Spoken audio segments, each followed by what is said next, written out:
Shalom, shalom, Israel, shalom to the Torah, Yasha Allah. Allah to give all honor, glory, and praise unto Yahweh Bahashem, Mahashiach, Wamalak Yahushua. That's all praises, honor, and glorification unto the Most High God, Yahweh, in the name of His only begotten Son, Mahashiach, Wamalak Yahushua, the righteous. All right, I'm gonna get straight into this. All right, so this is going into. I want to pull up this post from Twitter, all right, or this tweet rather. And it reads from End Time Headlines. It says, update, feds have secret evidence of UFOs capable of breaking the sound barrier without a sonic boom and performing moves humans don't have the technology for, right? So this is showing you that what?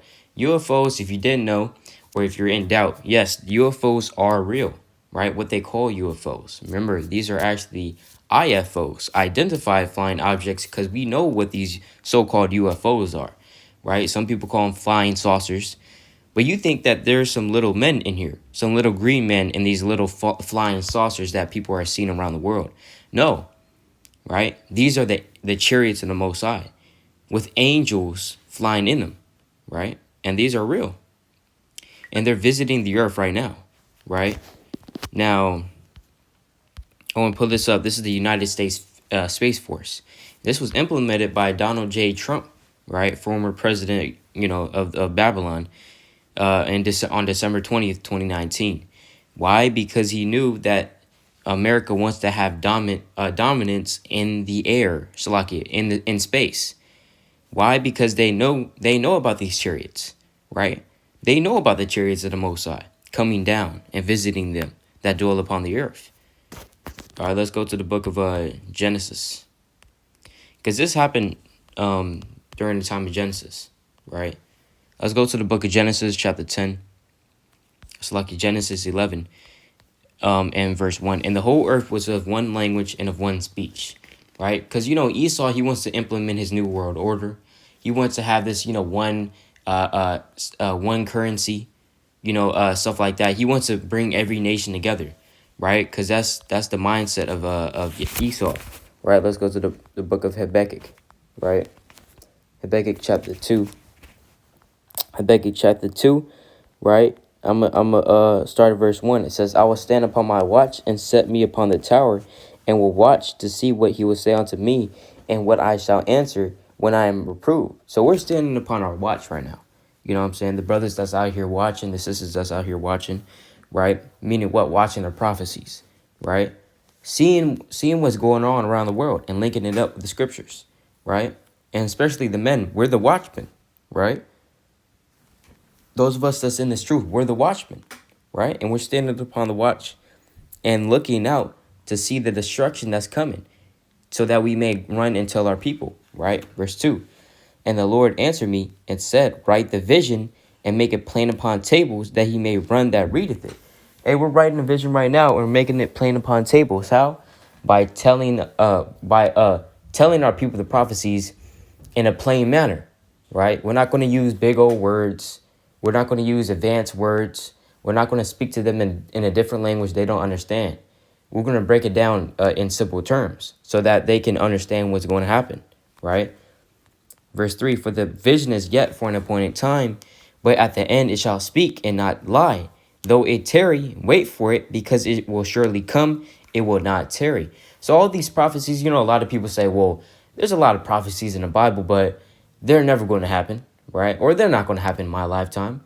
Or, you have some people mocking the Bible. They may know that there are certain prophecies in the Bible, right, that are yet to happen. And so they'll mock the Bible and say, well, y'all have been saying that the end of the world is going to come for about 20 years now, right? Just get over with it, right? The end of the world is not coming. You know what I'm saying? We're going to be here forever. That's the mindset of some people, right? Now, the Most High knew that people were going to say that. So that's why he said, Habakkuk chapter 2, verse 3, for the vision is yet for an appointed time. It's yet for an appointed time. It's not going to, the prophecies are not going to work on your timeline, right? Yahushua, he's not going to come back at the time that you want him to. It's going to be all according to the appointed time that was issued or appointed by the Most High, right? But at the end it shall speak and not lie. Though it tarry, though it's tarrying, meaning that it's taking long, right? Wait for it, because it will surely come It will not tarry. The prophecies are still going to unfold. We got to wait for it, right? Verse 4, now switching to Esau. Behold, his soul, which is lifted up. Esau's soul in him is lifted up. You know, he's proud. He's a proud man. That's what it means that he's lifted up, right?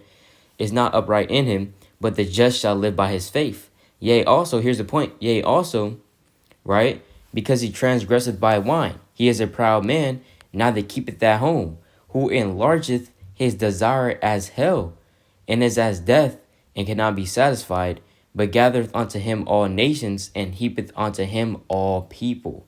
See that? So he heaps upon himself all people. That's Esau, especially Babylon the Great, right? These are Babylonians. They heap upon themselves all people. Every nation in America is here, right? Every nation, right? Every nationality, every language, damn near. Every race is in America, right? So let's go to the book. Let's go back to Genesis chapter 11, verse 1. So the time of Genesis 11 is similar to now, right? They had a lingua franca, right? You see that? They had a lingua franca. A lingua franca is the common language that's spoken around the world, you know, like the general language. General language for now is English. The general language at around 2,000 years ago was what? Latin. You know what I'm saying? Let's go to Belinsky reading. Genesis chapter 11, verse 1.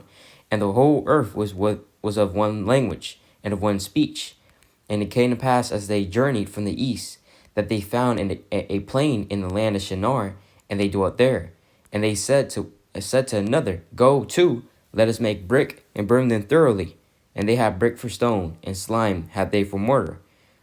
So they're building the city, right? And they said, Go to, let us build us a city and a tower, whose top may reach unto heaven, and let us make us a name, lest we be scattered abroad upon the face of the whole earth. And the Lord came down to see, right? It's like it, to see the city and the tower, which the children of men builded. How did the Lord come down? This says Yahweh. It says Yahweh came down. How did the Most High come down? Because he didn't get off his throne, right? He came down by what? Using his eyes. And the eyes of the Lord, I did a video on that. The eyes of the Lord is going into his angels, right? Into his angels. So the Lord sent down angels to go scout out the earth. And this is what he's doing right now, right? But he's making the chariots be revealed, because these angels, they operate in chariots. Let's go to the book of Ezekiel, right? Ezekiel chapter 1. I'm going to just start at verse 1. Now it came to pass in the 30th year, in the 4th month, in the fifth day of the month, as I was among the captives by the river Chebar, that the heavens were open, and I saw visions of God. Now this is Ezekiel, right? In the 5th day of the month, which was the 5th year of King Joachim's captivity, the word of the Lord came expressly unto Ezekiel the priest, the son of Buzi, in the land of the Chaldeans by the river Chebar, and the hand of Yahweh was there upon him.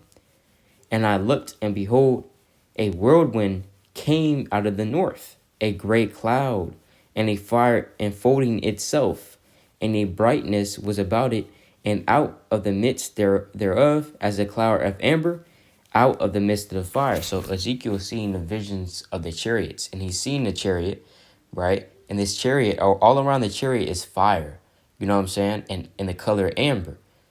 And this chariot, right?